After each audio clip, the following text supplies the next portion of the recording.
کتاب آواز سے میں ہوں ابو عبداللہ، اور آپ کے لیے لایا ہوں میرا جینا میرا مرنا کا چیپٹر نمبر 22، حسن وداع۔ روانگی کا وقت آ گیا، اب سفر واپسی ہے اسی مطلوب حقیقی کی طرف، جس نے اپنے بندے کو کچھ عرصے کے لیے یہاں امتحان گاہ میں بھیجا تھا تاکہ وہ ایک بہتر اور روشن مستقبل یعنی آخرت حاصل کرنے کے لیے اپنے حال یعنی دنیا کی اصلاح کر لے۔ اب اس کو اپنے رب کے حضور حاضر ہو کر اپنی زندگی بھر کی کارگزاری پیش کرنی ہے، اپنے مالک سے ملاقات کرنی ہے۔ رسول اللہ صلی اللہ علیہ وآلہ وسلم نے فرمایا، جو شخص اللہ سے ملاقات کو محبوب رکھتا ہے اللہ تعالیٰ اس کی ملاقات کو محبوب رکھتا ہے، جو اللہ تعالیٰ سے ملاقات کرنا پسند نہیں کرتا اللہ تعالیٰ بھی اس سے ملاقات کرنا پسند نہیں کرتا۔ متفق علیہ۔ جس بندے نے بھی اس کے ساتھ ملاقات کو یاد رکھا اور اس ملاقات کو مقصد زندگی بنایا، وہ اب کامیابی کے ساتھ وداع ہو رہا ہے۔ کتنا تھوڑا قیام تھا اور کیا خوب نبھایا۔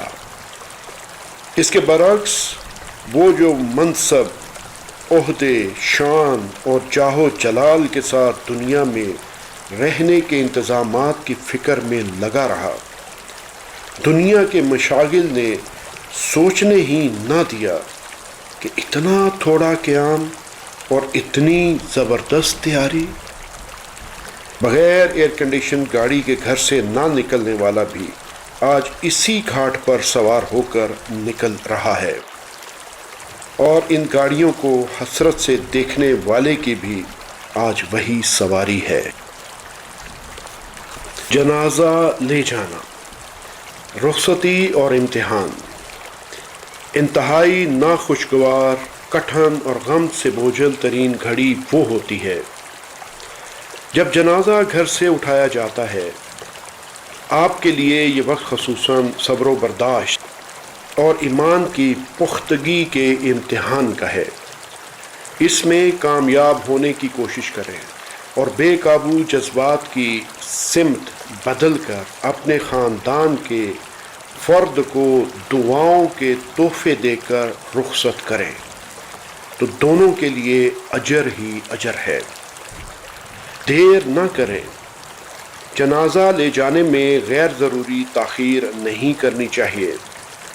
سیدنا ابو ہریرہ رضی اللہ تعالی عنہ سے روایت ہے کہ نبی کریم صلی اللہ علیہ وآلہ وسلم نے فرمایا، جنازہ لے جانے میں جلدی کیا کرو، اس لیے کہ اگر وہ نیک ہے تو وہ ایک بھلائی ہے جس کی طرف تم اسے جلد آگے بڑھاؤ، اور اگر وہ اس کے برعکس ہے تو وہ ایک برائی ہے جسے تم اپنے کندھوں سے جلد اتار ڈالو۔ متفق علیہ۔ ابو سعید خدری رضی اللہ تعالی عنہ کہتے ہیں کہ نبی کریم صلی اللہ علیہ وآلہ وسلم نے فرمایا، جب جنازہ تیار ہو جاتا ہے اور لوگ اسے اپنے کندھوں پر اٹھاتے ہیں تو نیک میت کہتی ہے مجھے جلدی لے چلو، اور اگر میت گناہ گار ہے تو گھر والوں سے کہتی ہے ہائے افسوس مجھے کہاں لیے جا رہے ہو۔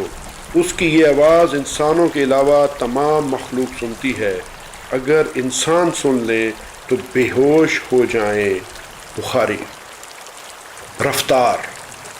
سیدنا ابن مسعود رضی اللہ تعالی عنہ نے نبی کریم صلی اللہ علیہ وآلہ وسلم سے پوچھا، یا رسول اللہ، جنازہ کو کس رفتار سے لے جایا کریں؟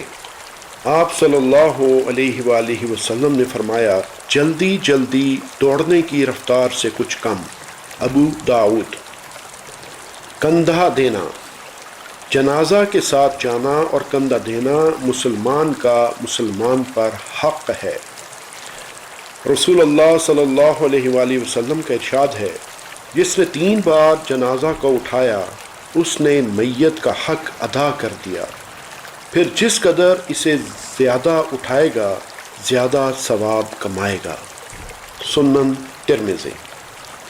ساتھ چلنا، جنازہ کے ساتھ چلنے کی فضیلت میں رسول اللہ صلی اللہ علیہ وآلہ وسلم کا ارشاد ہے، جو شخص ایمان کے ساتھ اور ثواب کی نیت سے کسی مسلمان کے جنازے کے ساتھ چلا، پھر نماز جنازہ اور دفن تک اس کے ساتھ رہا، تو وہ 2 قرات ثواب کے ساتھ واپس آیا، جبکہ 1 قرات احد پہاڑ کی مثل ہے۔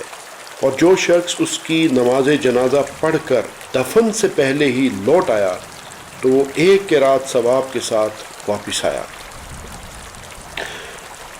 براء رضی اللہ تعالی عنہ بن عازب کہتے ہیں کہ نبی کریم صلی اللہ علیہ وآلہ وسلم نے ہم کو 7 باتوں کا حکم دیا: جنازوں کے ساتھ جانے کا، بیمار کی عیادت کا، دعوت قبول کرنے کا، مظلوم کی مدد کرنے کا، قسم پورا کرنے کا، سلام کا جواب دینے کا اور چھینکنے والے کے لیے دعا کرنے کا۔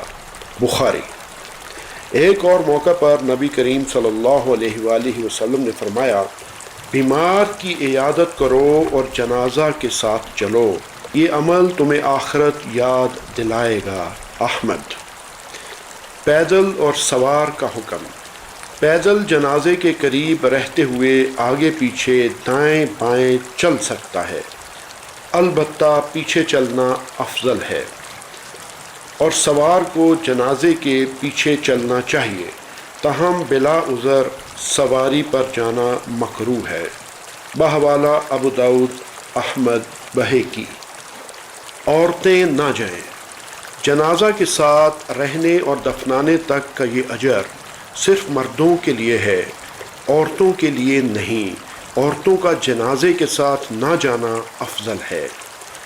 سیدہ ام عطیہ رضی اللہ تعالی عنہا فرماتی ہیں، ہم عورتوں کو جنازے کے ساتھ جانے سے منع کیا گیا ہے، لیکن تاکید سے منع نہیں ہوا، اس معاملے میں ہم پر سختی نہیں کی گئی۔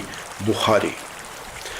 سیدنا عبداللہ بن عمر رضی اللہ تعالی عنہ فرماتے ہیں، رسول اللہ صلی اللہ علیہ وآلہ وسلم نے اس جنازے کے ساتھ جانے سے منع فرمایا ہے جس کے ساتھ نوحہ و ماتم کرنے والی عورتیں ہوں۔ احمد، ابن ماجہ۔ خاموشی۔ جنازے کے ساتھ جانے والے خاموش رہیں۔ بات چیت کرنا، دعا یا کلمہ شہادت کی صدا لگانا اور تلاوت قرآن بلند آواز سے کرتے ہوئے جانا کسی حدیث سے ثابت نہیں۔ اسی طرح جنازے کے ساتھ بلند آواز میں روتے ہوئے چلنا بھی جنازہ کے احترام کے خلاف ہے۔ نبی کریم صلی اللہ علیہ وآلہ وسلم کے صحابہ کرام رضی اللہ تعالی عنہم جنازوں کے پاس بلند آواز ناپسند کرتے تھے۔ بیہقی۔ کیونکہ انہوں نے آپ صلی اللہ علیہ وآلہ وسلم کا یہ ارشاد سن رکھا تھا، جنازہ کے ساتھ راگ یعنی آواز اور آگ نہ جائے۔ ابو داؤد۔ آگ اور چراغ۔ آگ خواہ چراغوں کی شکل میں ہو یا مشعلوں کی صورت میں، ہر طرح منع ہے، البتہ کسی مجبوری سے رات کو دفن کرنا پڑے تو تدفین کے ساتھ آسانی کے لیے روشنی کا عارضی انتظام کر سکتے ہیں۔ عبداللہ بن عباس رضی اللہ تعالی عنہ بیان کرتے ہیں، رسول اللہ صلی اللہ علیہ وآلہ وسلم نے ایک آدمی کو رات کے وقت دفن کیا اور قبر کے اندر چراغ جلا کر روشنی کی۔ ترمذی۔ احترام۔ جب کسی کا جنازہ آتے دیکھیں تو کھڑے ہو جائیں، پھر اگر اس کے ساتھ چلنے کا ارادہ نہ ہو تو اس کے کچھ آگے نکل جانے تک کھڑے رہیں۔ بحوالہ بخاری۔ تعریف کرنا۔ اگر جنازہ کسی ایسے مسلمان کا ہے جو زندگی میں اپنے رب کا تابع فرمان بن کر رہا تو اس کی تعریف کرنا اس کے لیے فائدہ مند ہے، حالانکہ یہی تعریف زندہ انسان کو تکبر میں مبتلا کر دینے کے امکان کے پیش نظر منع کی گئی ہے۔ ایک مرتبہ نبی کریم صلی اللہ علیہ وآلہ وسلم کے ساتھ کچھ صحابہ کرام رضی اللہ تعالی عنہم نے ایک جنازہ کی تعریف بیان کی تو آپ صلی اللہ علیہ وآلہ وسلم نے فرمایا واجب ہو گئی۔ پھر ایک اور جنازہ پر سے گزرے تو صحابہ کرام رضی اللہ تعالی عنہم نے اس کی برائی بیان کی۔ آپ صلی اللہ علیہ وآلہ وسلم نے پھر فرمایا واجب ہو گئی۔ سیدنا عمر رضی اللہ تعالی عنہ نے پوچھا یا رسول اللہ کیا چیز واجب ہو گئی؟ آپ صلی اللہ علیہ وآلہ وسلم نے فرمایا پہلے شخص کی تم نے تعریف کی تو اس کے لیے بہشت واجب ہو گئی، پھر دوسرے کی تم نے برائی کی تو اس کے لیے دوزخ واجب ہو گئی، تم لوگ زمین میں اللہ کے گواہ ہو۔ بخاری۔ دوسرے جنازے کے بارے میں صحابہ کرام رضی اللہ تعالی عنہم نے جو برائی بیان کی تو وہ اس کے فاسق، فاجر اور کھلم کھلا بدعتی ہونے کی وجہ سے تھی، جو کہ جائز ہے۔ یاد رہے صحابہ کرام رضی اللہ تعالی عنہم ایسی ہستیاں تھے کہ ان کی بات میں جھوٹ یا مبالغہ کی آمیزش نہیں ہوتی تھی۔ آج اگر ایک مسلمان کسی ذاتی دشمن یا میت کی زندگی میں اس سے کوئی مفاد حاصل نہ ہو سکنے کی بنا پر اس کی برائی بیان کرتا ہے تو یہ جائز نہیں۔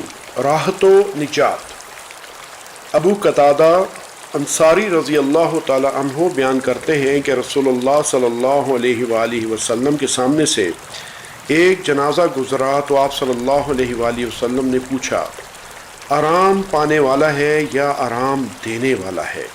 یعنی متوفی نیک بخت تھا یا بدبخت؟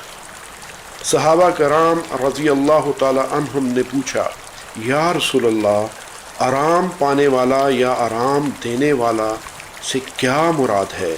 آپ صلی اللہ علیہ وآلہ وسلم نے فرمایا ایمان والا بندہ تو مر کر دنیا کی تکالیف اور مصیبتوں سے نجات پا جاتا ہے اور اللہ تعالیٰ کی رحمت میں آرام پاتا ہے، اور بے ایمان اور بدکار کے مرنے سے تمام دوسرے بندے، شہر، درخت، جانور، چوپائے آرام پاتے ہیں۔ بخاری۔ جنازہ رکھنے سے پہلے نہ بیٹھنا۔ قبرستان پہنچ کر جب تک جنازہ زمین پر نہ رکھا جائے تب تک بیٹھنا منع ہے۔ ابو سعید رضی اللہ تعالی عنہ سے روایت ہے کہ نبی کریم صلی اللہ علیہ وآلہ وسلم نے فرمایا جب جنازہ آتے دیکھو تو کھڑے ہو جاؤ، اور جو شخص جنازے کے ساتھ جائے وہ اس وقت تک نہ بیٹھے جب تک کہ جنازہ نیچے نہ رکھ دیا جائے۔ متفقن علیہ۔ جنت والوں کی خوبیاں۔ ایک مرتبہ رسول اللہ صلی اللہ علیہ وآلہ وسلم نے صحابہ کرام رضی اللہ تعالی عنہم سے دریافت فرمایا آج تم میں سے کون روزے سے ہے؟ آج تم میں سے جنازے کے ساتھ کون گیا؟ آج تم میں سے کون مریض کی تیمارداری کے لیے گیا؟ ہر بار سیدنا ابو بکر رضی اللہ تعالی عنہ نے جواب میں کہا جی میں۔ اس کے بعد آپ صلی اللہ علیہ وآلہ وسلم نے ارشاد فرمایا جس آدمی میں یہ خوبیاں جمع ہوں وہ جنت میں داخل ہوگا۔ مسلم۔ میرا جینا میرا مرنا کا یہ چیپٹر یہیں پر ختم ہوتا ہے۔ جلد ملتے ہیں اگلے چیپٹر میں جس کا ٹائٹل ہے نماز جنازہ۔ کتاب آواز سے ابو عبداللہ کو اجازت دیجیے، اپنا بہت خیال رکھیے گا۔ اللہ حافظ۔